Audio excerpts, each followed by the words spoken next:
Hi there, Titans. My name is Paige, and today I'm going to show you how you can customize your text elements using the advanced mode and HTML formatting.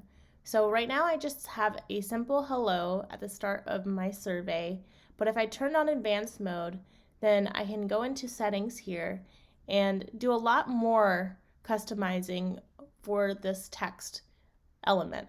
So for example, you could make it bold and you can make it italic, and that's something that you can't do unless you do it on the entire project through like the other like styling settings. So if you want to just format one text thing to be different than the rest, then you will need to use this HTML builder. So let's just say hello, and we can make it nice and big.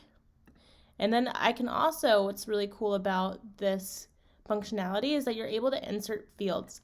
So you can insert a field from an object in Salesforce.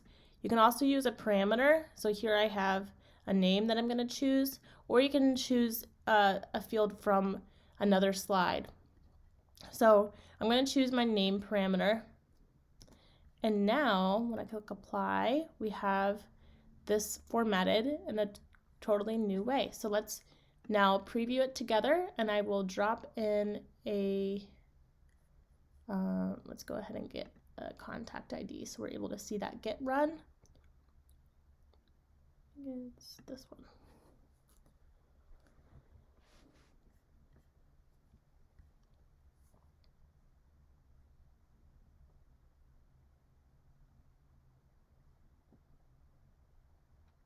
So we have contacts, and let's just get Germ's donut. Okay.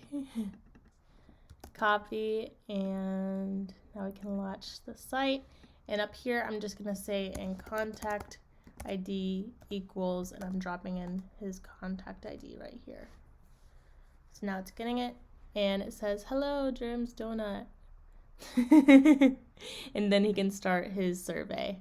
So that is how you can use the advanced mode and HTML formatting to change up specific text elements in your Titan surveys. Thank you for watching, and I hope this video helped.